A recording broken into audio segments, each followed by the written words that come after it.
Brigade Al-Quds sayap militer Jihad Islam Palestina kembali menargetkan situs militer dan kendaraan militer dari pasukan pertahanan Israel atau IDF. Kali ini Al-Quds menyerang target yang menembus poros Gaza Selatan, Barat Laut hingga Utara menggunakan lava mortir. Detik-detik serangan Brigade Al-Quds dirilis oleh militan Palestina tersebut di akun Telegram pada Selasa 7 November. Dalam video berdurasi 2 menit 5 detik itu memperlihatkan pasukan Al-Quds meluncurkan lava mortir. Terlihat di awal video, dua pasukan Al-Quds yang tertutup topeng berwarna hitam meluncurkan serangan mortir. Peluru demi peluru ditembakkan ke arah pasukan Israel. Kemudian tampak di lokasi lain saat Al-Quds melancarkan serangan yang sama di berbagai lokasi yang berbeda. Tampak ada yang di sebuah bangunan hingga terdapat di dalam tenda. Dijelaskan dalam unggahan video itu bahwa Brigade Al-Quds menghancurkan militer dan kendaraan Israel, di mana serangan itu diluncurkan ke berbagai poros seperti di Gaza Selatan, poros Barat Laut, dan Gaza Utara.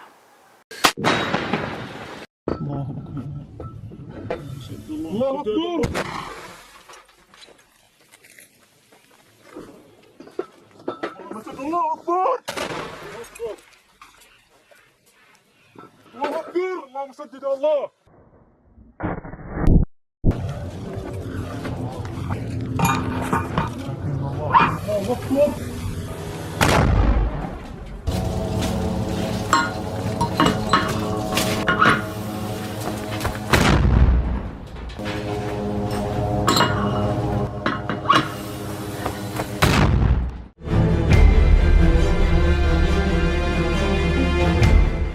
Brigade Martir Al-Aqsa, sayap militer kelompok Fatah akhirnya buka suara terkait serangan Israel.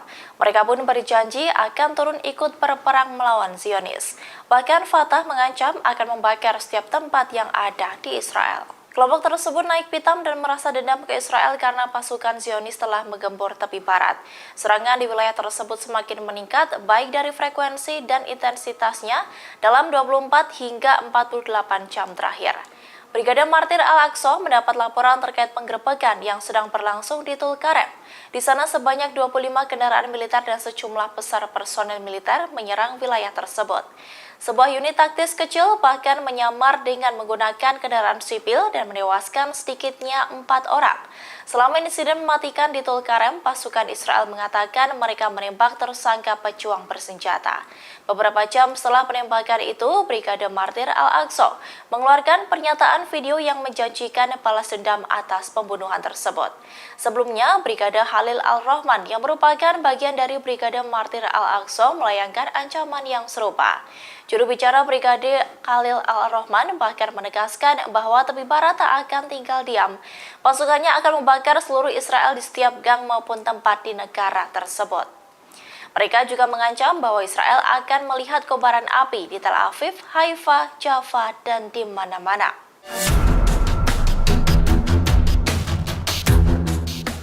Angkatan bersenjata Yaman kembali meluncurkan serangan besar untuk kedua kalinya ke wilayah Israel. Mereka meluncurkan drone UAV ke fasilitas-fasilitas penting milik Zionis. Akibat serangan mematikan itu membuat beberapa lokasi vital Israel pun hancur. Kabar ini dikonfirmasi oleh juru bicara Angkatan bersenjata Yaman Yahya Sari pada Senin 6 November melalui akun X. Sari menyebut bahwa Houthi telah melancarkan sejumlah serangan drone ke beberapa sasaran sensitif Israel.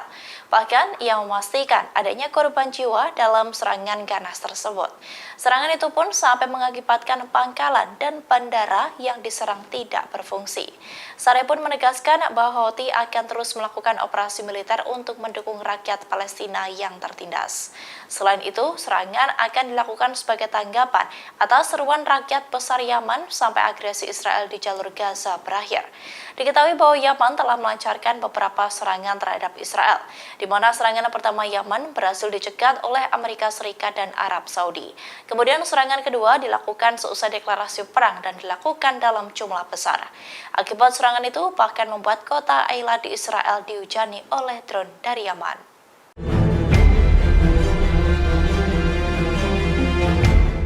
Dr. Dokter di Palestina yang merupakan alumni universitas di Indonesia yakni Dr. Muin Al-Shurafa menjadi korban meninggal dunia karena serangan rudal dari Israel. Dokter lulusan UNS dan UGM itu sempat memberikan kabar kepada rekannya yang berada di Indonesia. Dalam chat tersebut, Dr. Muin mengungkapkan kondisinya. Diketahui bahwa dokter yang menjadi relawan Bulan Sabit Merah Indonesia atau BSMI tersebut meninggal seusai rumahnya dibom oleh Israel pada Minggu 5 November 2023. Kabar duka tersebut disampaikan BSMI melalui Instagram resminya pada Selasa 7 November 2023. Sementara itu, satu di antara rekan Dr. Muin, Dr. Aan Kusumandaru, melalui akun X mengunggah chat terakhirnya dengan sang dokter.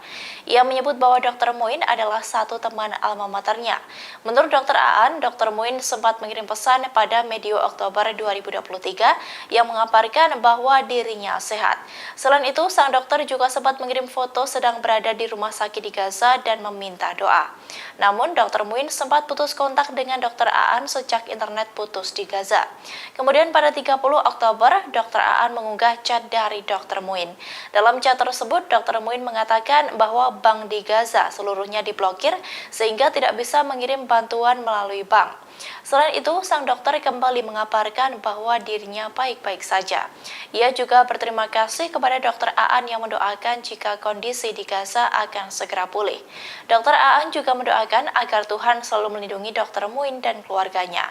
Namun kini Dr. Muin meninggal dunia karena rudal Israel yang mengenai rumah sang dokter. Free Palestine! Free, free Palestine! Massa pro-Palestina di Washington memblokir pengiriman senjata dari Amerika Serikat ke Israel. Ratusan pengunjuk rasa itu menghalangi keberangkatan kapal di pelabuhan Tacoma pada Senin 6 November pagi.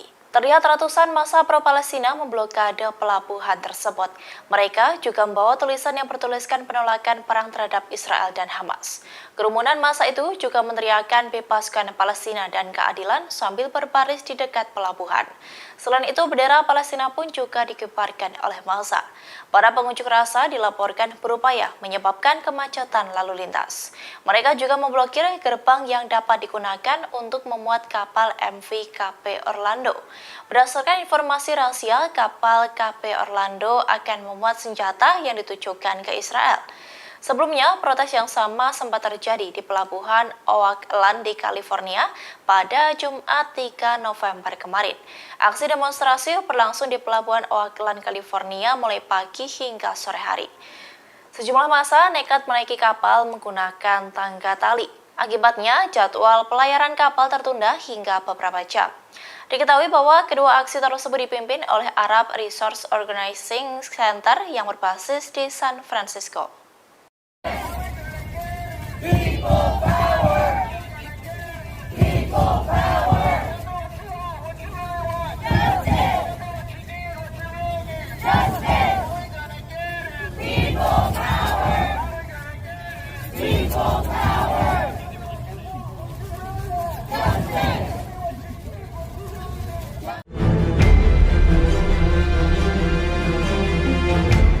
Pasukan Israel kini menyerang di wilayah Tulkarm yang ada di tepi barat Palestina. Israel menyerang lokasi tersebut menggunakan bulldozer.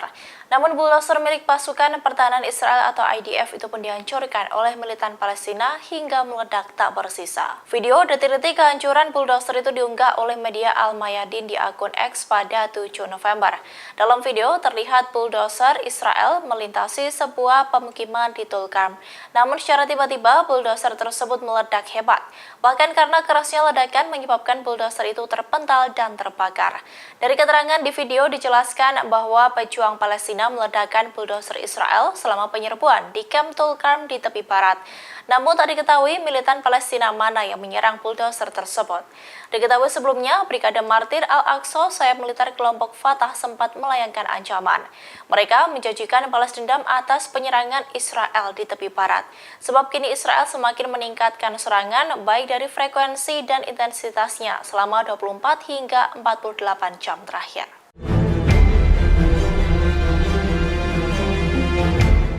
Brigade Al-Quds sayap militer Jihad Islam Palestina bekerja sama dengan Brigade Martir Al-Aqsa sayap militer Fatah.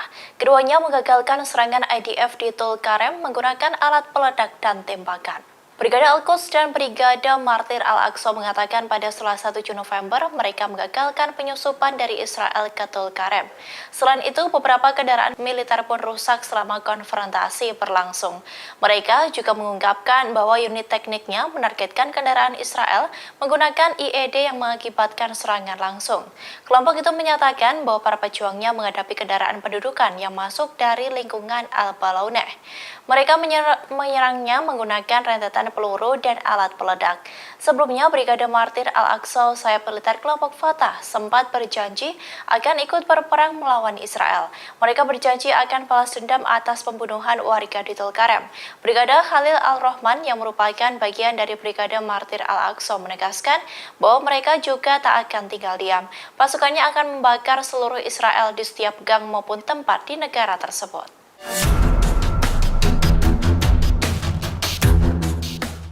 Israel sempat melayangkan tudingan bahwa rumah sakit Indonesia dianggap sebagai markas dari Hamas. Bahkan, Zionis menuding jika di bawah rumah sakit tersebut terbangun terowongan milik Hamas. Atas hal ini, Kementerian Luar Negeri Indonesia membantah tegas tudingan tersebut. Kemlu RI menegaskan bahwa Rumah Sakit Indonesia di Gaza merupakan fasilitas yang dibangun masyarakat Indonesia.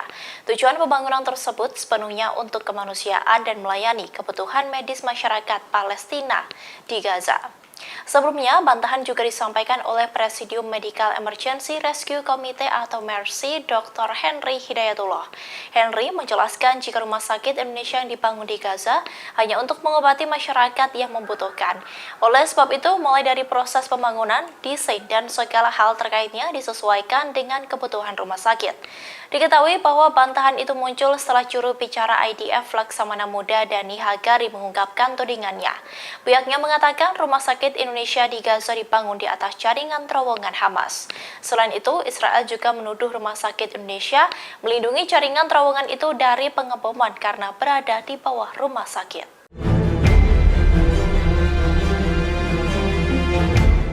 Pasukan Israel melancarkan serangan dan mencoba menembus Tulkarem di tepi barat Palestina. Namun serangan itu berhasil digagalkan oleh Brigade Al-Quds dan Brigade Martir Al-Aqsa. Padahal dalam serangan itu, Israel telah menggunakan drone bunuh diri. Kabar ini dikonfirmasi oleh Brigade Al-Quds dan Brigade Martir Al-Aqsa yang merupakan sayap militer Jihad Islam Palestina dan sayap militer Fatah. Brigade tersebut mengungkapkan bahwa unit tekniknya menargetkan kendaraan IDF menggunakan peledak yang mengakibatkan serangan langsung. Kelompok itu menyatakan bahwa para pejuangnya menghadapi kendaraan pendudukan yang masuk dari lingkungan Al-Balauneh dengan rentetan peluru dan alat peledak. Selama upaya penyerbuan tersebut, sebuah jet IDF menargetkan sebuah lokasi di kamp tersebut. Sumber lokal melaporkan bahwa drone bunuh diri juga digunakan oleh Israel. Namun tidak ada korban jiwa yang tercatat karena serangan tersebut.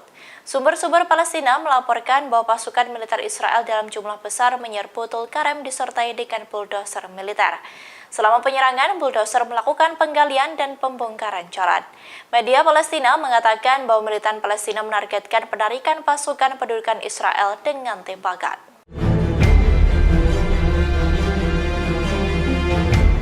Pasukan Lebanon Hizbullah baru saja memamerkan senjata baru berupa sebuah rudal anti-tank.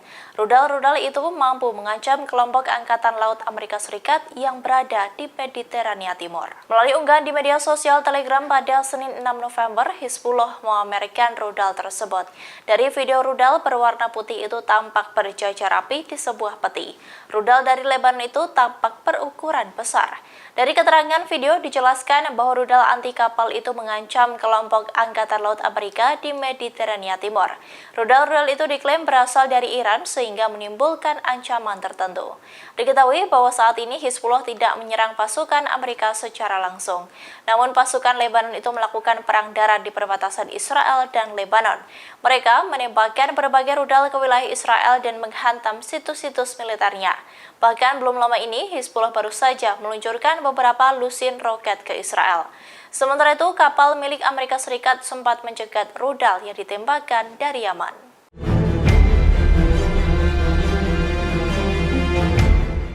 Media Israel melaporkan bahwa pasukan Israel merasa khawatir dengan serangan Hizbullah di front utara.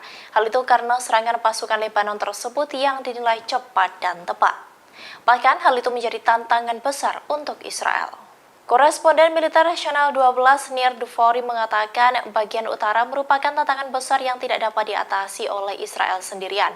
Sebab pihaknya harus memastikan dengan atau tanpa pertempuran bahwa Hizbullah tidak akan terus berada di perbatasan. Sementara itu, Ketua Dewan Regional Upper Al-Jalil Giora Sals membenarkan dalam sebuah wawancara radio. Ia menuturkan bahwa di utara sedang terjadi perang yang berlangsung persis seperti di wilayah selatan, namun dengan intensitas yang berbeda. Menurut koresponden Channel 13, pemukiman utara Kiryat Shmona saat ini tidak memiliki perlindungan yang memadai. Bahkan setiap serangan dari Hizbullah dicirikan oleh kecepatan dan ketepatannya. Kekhawatiran Israel semakin meningkat karena terdapat peningkatan risiko potensi pecahnya perang di front utara. Hal ini terjadi ketika perlawanan Islam di Lebanon telah memperluas operasinya. Mereka menargetkan lebih banyak instalasi dan posisi militer Israel di sepanjang perbatasan. Bahkan mantan Menteri Keamanan Israel Avigdor Lieberman juga memberikan pendapat yang sama, di mana selama masih ada Hizbullah, maka Israel tak akan kembali ke pemukiman di utara termasuk Metula.